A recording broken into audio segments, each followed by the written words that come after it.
Hello, I am Radagast, and this is Global Mission to Peace with Mystic View. And of course, I'm joined by my co-host, Shelley. Hello, Shelley. Hello. Hello, everyone. And we're going to discuss, the topic is power. What it is, what it's not, and how getting it wrong is problematic, because how we conceive things, how we hold things within our psychology can limit us in certain ways. I would think that for me, one of the biggest negative things about perceiving power incorrectly is because when we think of God as a concept, and basically God is equated with the ultimate power. So what we think about power affects how we think about God. And I think that sometimes some of those projections are part of why people are not comfortable with the concept of us being a fractal or an emanation, and therefore God is within us. Jesus himself said, I think he said, ye are gods. Or I know it's certainly said in other parts of the scripture of the people of the book. But basically, the things that I do, you will do, and greater. And so, there was clearly an equating, at least in Christian tradition, with him as God. The whole Trinity is based about him being part of the tri-manifestation of God. So I'm not, usually I get real long-winded in the beginning, but I want to bring Shelley in fairly early this time. Well, thank you for that opportunity, because I want to invite all of our viewers to, as we're talking, just check in with yourself and notice where you are feeling powerful, and also notice where this is the concept, try to notice where you're not feeling empowered. And then as we move through our discussion, we'll check in again at the end and just see if there's been some shift in the sensation of how you register your own power. Once we name it, right, it's the observer effect. Okay.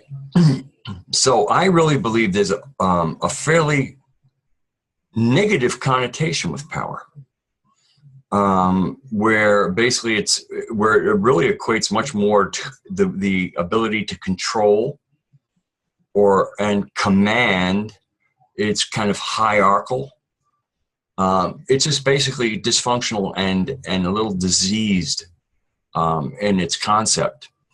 And I want, there are a lot of different traditions that that really, whether it's creation or anything, that give us hints. Within the mythos of any religion is some really good material. And there's, some of them kind of say that in the beginning, the waters were still and God moved upon the waters. So what we're really kind of getting is that, to me, for power, the biggest thing is stillness is not power, movement is power. And in certain cases, God breathed upon a water, which kind of derives, at least in the Hebrew, from ruach, which is kind of an outpouring, but it's an outpouring of breath, spirit breath. And so really what there seems to me, power is really the movement. And I would like to think it's about the principle of self-organization. And so as that self-organization spreads itself to be coherent, that coherency, as it multiplies, is about self-organizing systems. You want to come in? Yeah, you're describing some of our very own bodily systems. Our biology operate exactly in this fashion, where when they become coherent, they become powerful in a sense of dominion, not domination. So it's dominion working for the greater good of the body, obviously. And it's the same as we can think of it in terms of light as well. The laser beam, as opposed to radiation, for example. Mm-hmm. Well, what makes the difference between a laser and normal light is focus or kind of real coherence in the patterns. Right. The photons of a laser beam kind of overlap their boundaries, and then they behave as one single photon holistically. That, like that's quantum coherence. Well, they become organized. Yeah. And they self-organize when given the right conditions. Yes, they do. All these thoughts, because I'm really trying to obviously create good metaphors, because metaphors, I feel, are the way to kind of get these across in language. Well, let me help you out here. It's when they're at rest, they're a little bit in their kind of haphazard, each doing their own thing, but it's when they're stimulated. It's when there's a frequency brought about that causes them to take on the coherent or the self-organization properties. And speaking again, as movement and power equating with each other, let's take I always like the human body as the template for humans to look at for organization. I mean, we could look at a hive as organized, but that's a kind of an insect expression. Not that there aren't lessons that they could learn, but anytime I think we're going to talk about humanity and how we organize properly, we should look at the body. So I think, we have the major organs of the body that we can't live without. The liver, the kidneys, the heart. You got to have at least one kidney. You got to have these things, or your body will not exist. But there's one organ of the major organs, and the brain will be included in that, of major organs. But there's one organ that is different than all the other organs, and that's the heart. And what makes the heart different is it's the one that moves. Matter of fact, it's very definite. The definition of its function is its movement. The moment it doesn't move, the system starts to shut down quickly, and very often non-movement of the heart is clinically dead. Yes. Are you going somewhere? No. Actually, no. I saw you prepping up, and I was ready to bring you in again. Well, doesn't that just remind you of Dan Winter telling us on one of our recent shows about the pericardium, how the 7 arrows, the muscles of the pericardium, the heart, create a very specific compression that's essential to phase conjugation. That's essential to order, to lifting the system into the next higher level of this order. And just so this is a term of Dan's, and of course we use it, but phase conjugation is when things can come together into coherence. Nesting is one form of it. He often has these kind of two slinkies, one larger than the other, and he can take the other one and make it disappear into the smaller one can disappear into the big one. It nests because it phase conjugates. And when we have phases, and then when they conjugate is when they come into coherence. That's what a phase conjugation largely is. And it's behind bliss. And bliss is when the universe, which is self-organizing, but until it's organized, there's a certain amount of wobble. I'm going to say a little bit of chaos. But once it gets its sweet spot, there's bliss. Do you have something to come in here with? Well, and with the bliss comes surrender. And so surrender is very powerful. It is also movement, but it's not the giving up kind of movement. That is not the surrender that empowers. But to experience surrender into the higher order gives tremendous potential. Yes, and well, in many ways, again, the human body is powered by the movement of the heart. Now, so this means the heart kind of has supreme power. Now, again, when we get into the psychological construct, this would mean like the heart could sit there going, hey, if you don't give me my way, I'm just going to shut down. You can, imagine a heart. And this, again, this is where we're bringing the human body and how we as humans can learn lessons from our biology.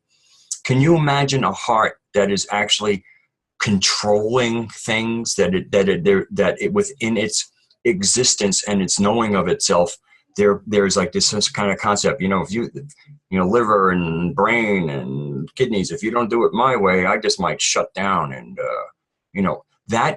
so that's to me what I call negative power, which is often how humans have projected power. Now, I think some of this comes out of certain ways God is represented in certain texts. We'll say we won't single any certain texts out. But I do know, like, there are some words that have been associated with God have been words like jealous. Now, again, that's like almost like, if you think of your heart, thinking that, they would be jealous if any of the other organs were more important than itself or something. And then if they did, it might do something nasty to the organs. That doesn't make sense to me.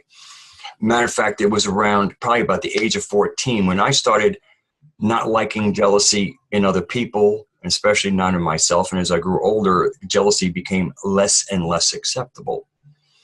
So as I matured emotionally, the concept of a jealous God became less and less acceptable. And again, I really believe that that once again, the scriptures, have man's influence. And I just think that the psychology of humanity, and with its not understanding the love of power, that the real power is love, and that love moves, and that's how it demonstrates its love, by moving, by creating action. I love that analogy. Well, thank you. Just came to me. That's awesome. And so and one of the reasons why this focus on power and also the focus on God is because, again, when we think about power, for most of us, the ultimate power is the Creator. Okay, all right, I work with that, but we have. I feel then we have to be careful about our definition of power. And when going to scripture, we look at least two of the temptations of Jesus. Now, a lot of, what people often don't understand, that you can't be tempted with something you wouldn't like to do. Maybe it's not a temptation. If it's not something you don't want to do, it's like, hey, if you do this, I'll dunk you in a cold lake. Oh, no. Oh, see, I tempted him with a cold lake and he turned it down. No. Okay, so temptation doesn't work with things you don't want. Temptation is only the things you want. And if you look at some of the temptations, it was like, oh, let's turn a stone into bread. Okay, so I guess a hungry person who might have had the ability to do that said no. So again, we could start getting into psychologies. Flying was another one of the temptations. So maybe that was an ability, but humans walk, birds fly. But anyway, so I really feel that one of the blockages for people to own their divinity, if you say, like, I'm God too, right away, if your definition of God is power and control and doing magical things other than the magic of creation that we got put in, you get confused. How can I be God? I can't make that person drop dead. Oh, is that really something you want to do? But again, power often comes with the ability to do nasty things more often than not. And often to yourself as well. And inevitably.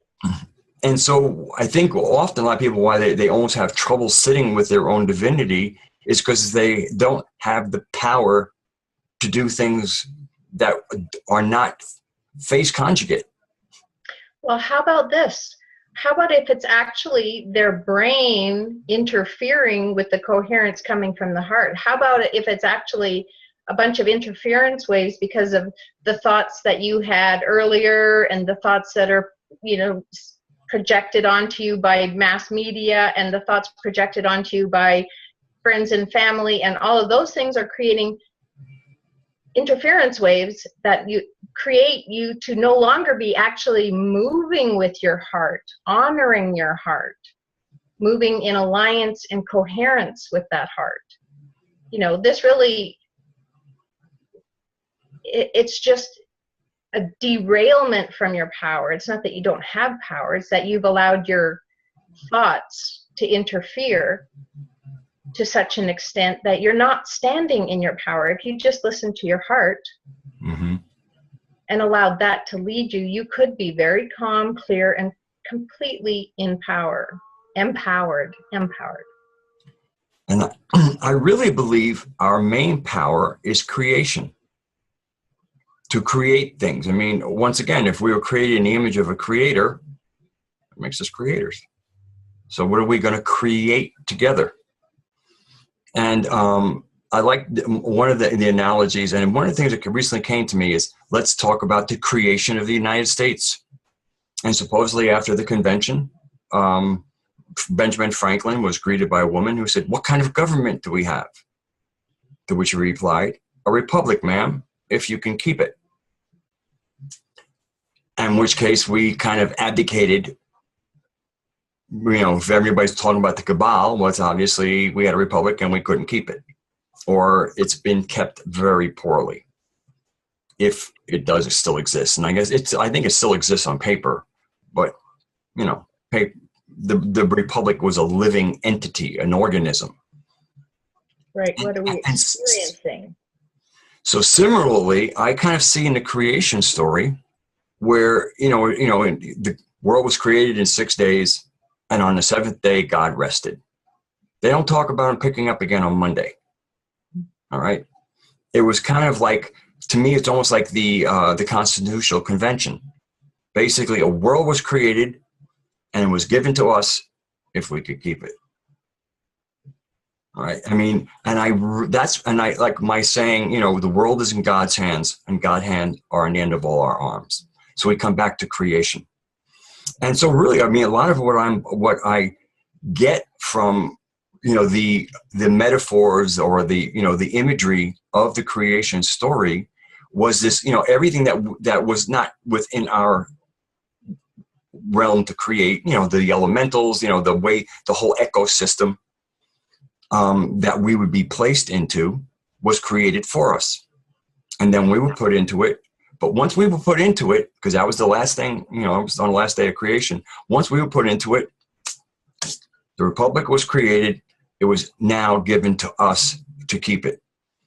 And I've actually started using this a little bit when people talk, well, the aliens are doing this to us. The aliens are doing this to us. That's because we're letting them. I mean, the elite's doing this to us. The elite's doing the cabal, blah, blah, blah. Again, you were given a planet was created for you. You were placed into it, and it's yours if you can keep it. Yes, and the sun comes up brand new every single day, and we all get another chance every single day to be creative. And so now we come back to power. Whether or not people are abdicating their power to make this world what it could be. In other words, when creation was turned over to us, and that's what I really see. I see the creation of the world, the creation of us, and then the ball was given to us. And that's why I think redefining power, first of all, knowing what kind of power we don't want, because most of us who are not happy with our lot in life is the power of corporations, the power of this, power of government to boss our lives, all these things that are kind of laid upon us, things that we don't want to experience. And so here we, again, these people seem like they're the powerful ones. And are they using this power nicely? No, they're using it abusively. That's because it's not really what power is. Right. And we do have to consider balance. We do have to consider, some people have power in one area and they are completely without any power in other areas. So with the motion of power, the requirement is that it's maintained in balance. Mm-hmm. And how do you do that?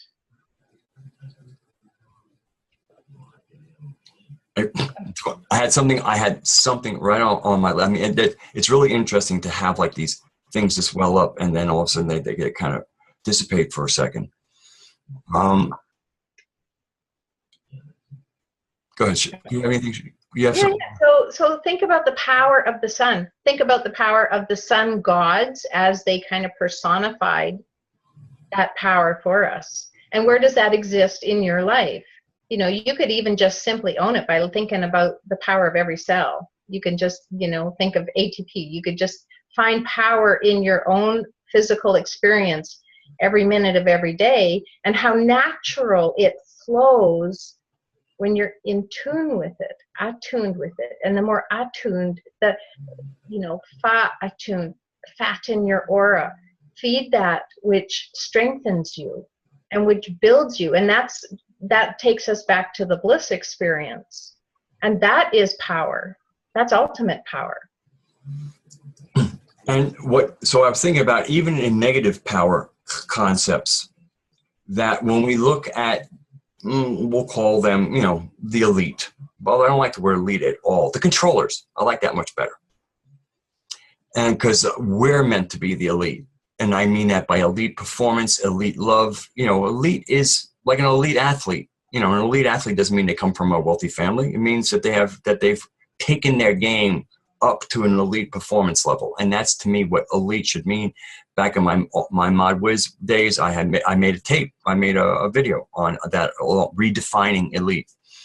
But like I said, even with negative power, if you get down just to numbers, who the controllers are versus who the population is, number-wise, we outpower them. And I'm talking about this in a negative sense, but it could also work in a positive sense. We have the power or the movement of numbers, but what we don't have is coherence. Right.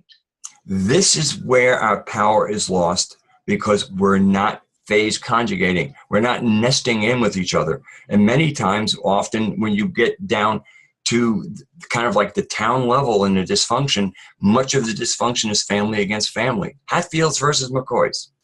You know, that's not the government. You know, it's not the government versus the government. That's two neighbors or two families at each other's throats. It would be so simple to self-organize. It is as simple as letting love lead the way. That's as simple. If you based every decision and action on, is this loving or is this not loving? There, instantly the entire planet is phase coherent, locked in. Yes. It's that simple. It is that simple. Yes, and so one of the big differences with the controllers is they work with each other, and that's where their power comes from, because they're more coherent. They're not absolutely coherent. They're somewhat they have their own dysfunctions, but they're more coherent, and the more coherent wins as far as being the ability to do something, because you can't do anything when you're not coherent. You're dissipated in many ways. And so we kind of come back to centrifugal or centripetal. And centripetal gathers itself into itself. And in that gathering, you actually have an output. It's kind of like how 0-point energy works. It just kind of gathers what's there. And then once it kind of reaches a certain point, it gathers so much. There's so much coming in, there's actually an output. So centrifugal is just whipping everything out. Centrifugal is pulling out. And so in many ways, we, as the populations, because we're at odds with each other, we're kind of acting centrifugally, or spinning out. We're not pulling together and creating coherence. We're actually taking what could be coherent parts and spreading them out more and more, creating distance. So the real purpose of this talk about power is so we can have it. So that, because we have a world that is starting to split apart. We see, you know, it's centrifugally just spinning out. And if it's going to self-organize at some point again, because that's the nature of anything that's not going to just completely obliterate. So if this planet's going to stay together, if humanity is going to stay on the planet, it's going to have to self-organize again. And it's really a matter of who's going to self-organize. And I would like to recommend to everybody out there that we, the people, the population, self-organize. And we get that through loving each other, by having dialogues and finding places that we don't face conjugate through those dialogues, and with love find out how we manage to do that. I mean, a heart doesn't work like a liver, but it works in the same body. They have completely different functions, but they have found a way to function the way they want to and find coherence, which produces our body and our biological systems. And charity begins at home. So you have to start treating yourself with this respect. You have to start making your life about that. Mm-hmm. You know, you can't wait for somebody outside of you to bring some kind of organization to you. And in fact, we don't even have to think about forming groups. If each person just took it upon themselves, that would be the stimuli that caused us all to then vibrate at that same frequency, and that is self-organization. I mean, when we look at something like Child Protective Services, I mean, why do we have to have a Child Protective Services? Why are children endangered by their own parents? What kind of craziness is that? And so, I mean, and the reason I kind of bring these things up, because as Pogo said, we've seen the enemy and it is us. Mm-hmm. And we could choose to be our own best friends, but it comes from being coherent and stop, you know, and the various reasons. Oh, well, I'm dysfunctional. Oh, the cabal made me do it. Oh, it's the pressures of working. Or, you know, that's why I beat my kids. You know, I mean, there's these endless, people say their reasons. I find them as excuses. They're causative factors, but again, we have the power of choice. And how we react to stresses. Does it bring out the best in us, or does it bring out the worst in us? Absolutely. And so I would invite everybody to just be in a silent space and feel in your own bodies and in your own lives where you are having that centrifugal effect, where you can feel your energy flinging out of control. And just take a moment to feel that, and then feel the opposite. The equal and opposite exists somewhere in your life. So just take a moment to become aware, track that down, find out where that is, and then develop more of that.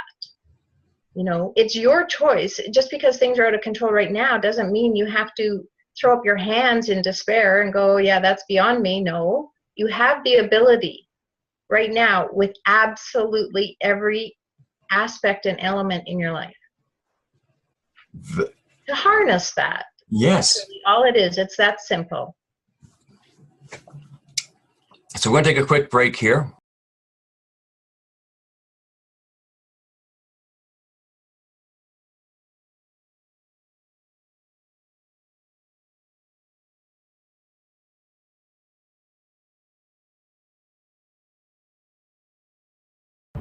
Global Mission of Peace is a worldwide team of like-hearted individuals focused on a new paradigm of unity, peace, and understanding.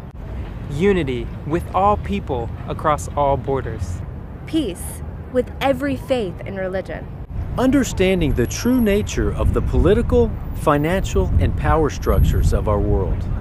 Our focus is not in changing these structures, but in offering a new reality, a new consciousness. Don't you think it's time?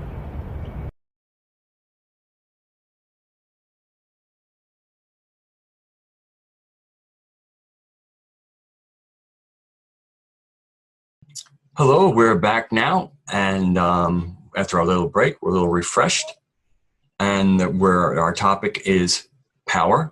And so we're going to now maybe discuss a little bit about loss of power or leakage of power, what that might look like, what can we do to remedy it. And Shelley, as we were discussing during our little break, I know you have some ideas on that. Well, it's pretty simple to find out where you are leaking your power. For example, where do you feel compelled that it's just easier to tell a little white lie? As soon as you do that, you feel it in your solar plexus, your gut, your heart. You feel that leakage of power. You've just put somebody else as being more important than your truth because you felt the best response would be to lie, and for all the reasons that you might want to do that. That's just one example, but it's very apparent in the frequency and the feeling in your body every time you leak your own power. Yeah, I know from having lived in a lot of integrity for a while, that the few times that I've made the decision, usually just dealing in like little things where you might, quote unquote, the white lie, the more integrity that you're in, white lies become painful. It's like having a hook in you. It's really actually painful. So this is really, you actually can cultivate yourself and get more coherent by not practicing things that take your power. Lying is actually you not feeling empowered in your truth. And so therefore you modify what the truth is because you feel disempowered.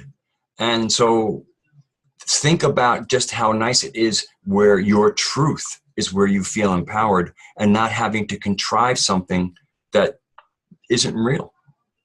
Even if it's that you don't know, that's the truth. Okay, I don't really know right at this moment. I'll get back to you, or maybe I won't, but that's the truth right now. But you know what?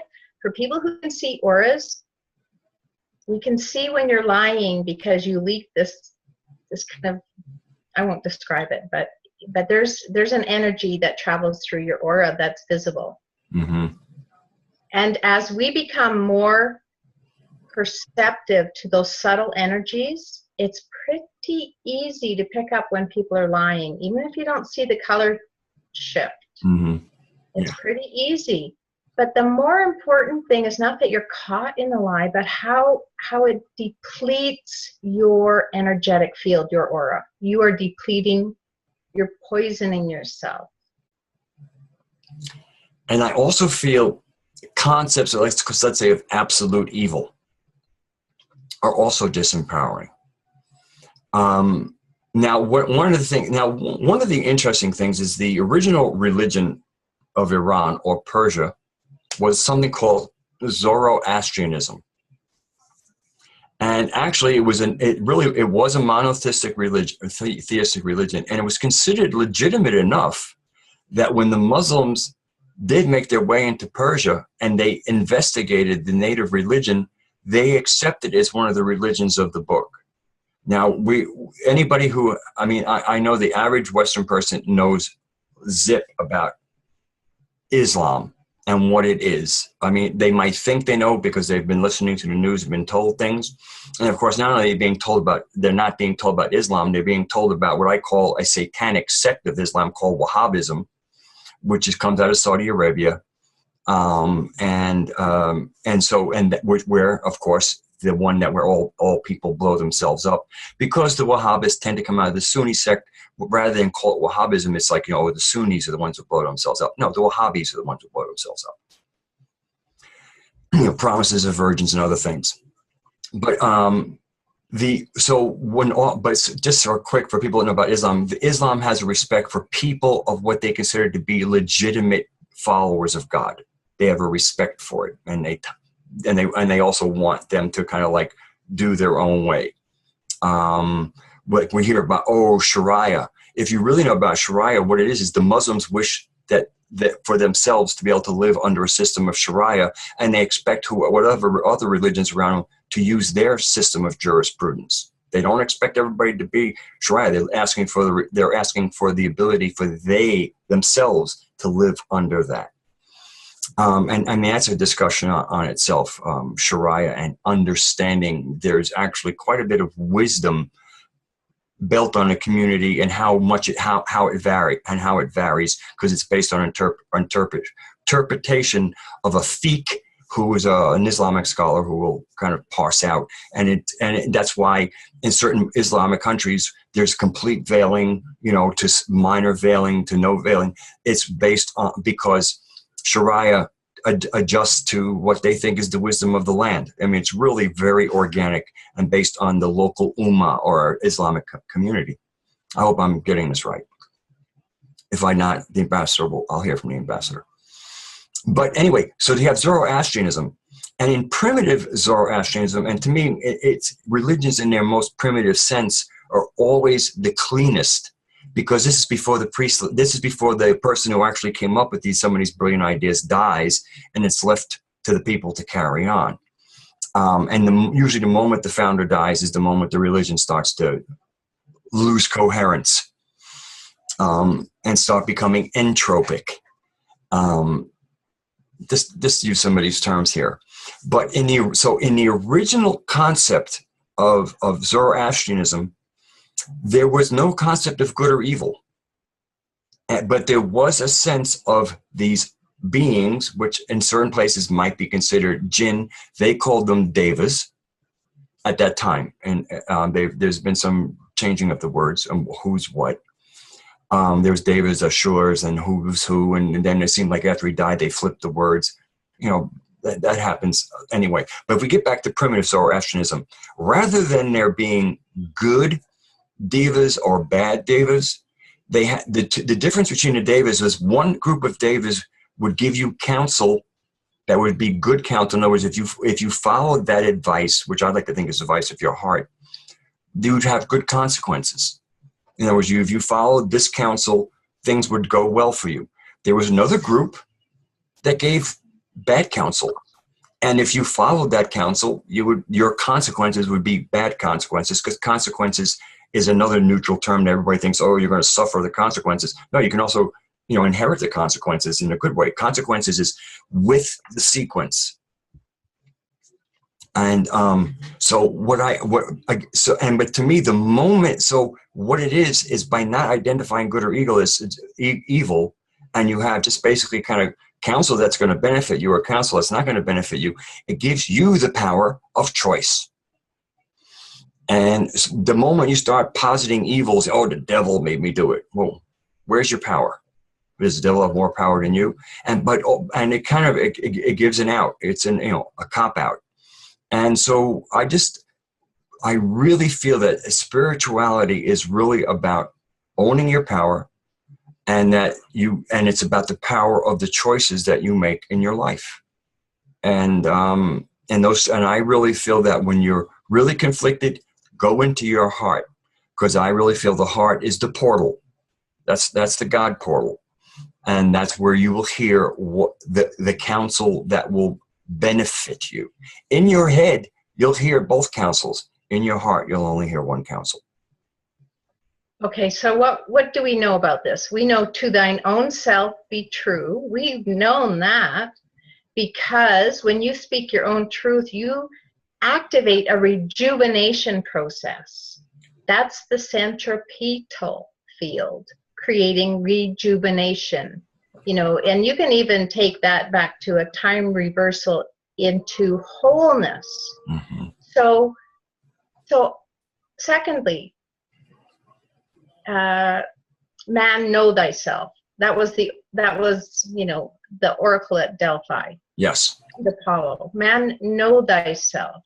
So just those two concepts right there should take us straight to the heart, which is where our truth resides. And our truth can change. Today it's this based on everything I've experienced. Well, that's fine. And tomorrow you've got a little bit more experience. And so maybe it's going to shift or change in some way. But it's to own that and to respond honestly from there, because now you're creating rejuvenation and strength in your own field. Well, also there was another saying in the temple, in the oracle of Delphi. One was know thyself, and the other one was nothing in excess. Yes, nothing in excess. And of course, what that wisdom is about the self-organizing or centripetal energy, which you kind of see represented in the yin-yang symbol. because part of being centripetal is you can't have too much on one side or the other, or you'll start to wobble. You won't have that coherence. So you can see why nothing in excess. And so in many ways, certain people can take doing good to an excess where they actually lose coherence. Some people will deny themselves to do others good, but often when you examine that, it's partially because they want to be able to think that they're good rather than just knowing they're good and doing good things. And so that nothing in excess is another wisdom to knowing thyself. Hey, you know what another inscription was from that very same temple? Was 3 epsilons. And epsilon, as we know, is the number 5 numerically. So I'm not saying that's all there is, but 555 is right there. Ah. All right. We really like. Well, we could go a lot deeper, but we won't because we want to be focused on how to bring this home and make this of utility to our viewers. Yes. And I think, and we're going to kind of come to the crux of recognizing our divinity is often because we are externalizing the power and also kind of putting some jealousy in there. There's a certain aspect of owning our divinity as being blasphemous. You know, like you're insulting God by saying that you too are God, rather than understanding yourself as a fractal of God. You know, there's a greater coherence, but you are a fractal of that coherence. And again, it's about knowing thyself, nothing in excess, and also about what you think about power. I think that allows it to balance, and then one sees, no, it's not a blasphemy. It's a great blessing. But many people, if they do say it, they do say it in a way that could be considered blasphemous, because there's I'm special. You know, there's a certain, there is a specialness, but again, it's kind of an inherited something that is meant to be shared. The coherence comes from all of us doing this together. Anyone standing up above the other with a certain amount of pride, you could call blasphemous. There's an illness, there's a disease to that quality of many people say, I am God.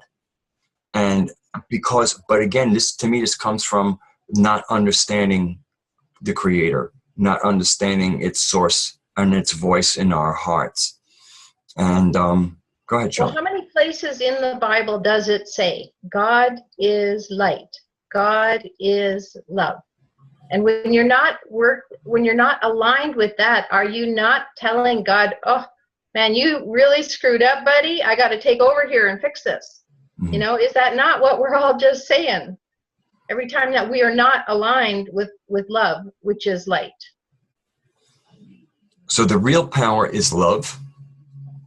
And love is coherent. And it is about, and we, the people, if we really want to make this world a better place and be on our own global mission of peace, we're going to, that mission requires our coherence and working together. Our taking our own power, our own ability that God's hands are on the end of all our arms, and understand that creation was handed over to us, and we better start listening to our hearts and start creating.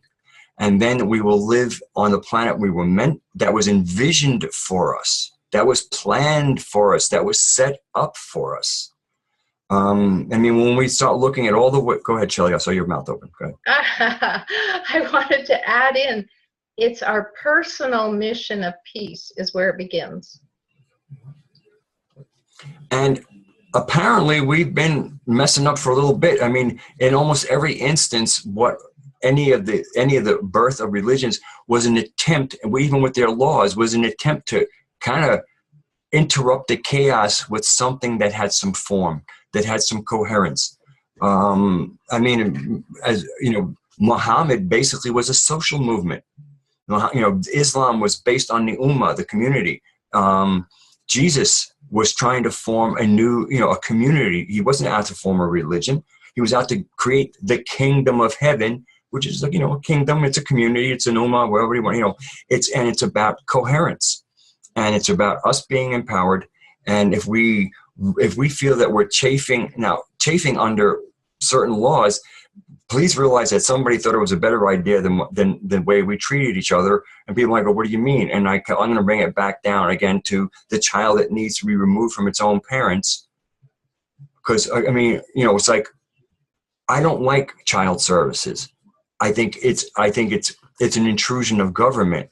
But when you're looking at this, what I think is not a great idea, but when you look at the situation that created it, you realize that it's an improvement on the situation that created it. And who can uncreate the dysfunction? It's us. The power is on us to become coherent and become loving and become basically sovereigns. And that's the other thing. If God is the sovereign of the universe and we were created in its image, that means we're sovereigns of our space that was given to us. And sovereignty is about responsibility. Again, a republic. A republic was given to you if you can keep it. The world was given it to us if we can keep it. And part of that is keeping ourselves coherent, empowered, in love, in order. I think the message got made.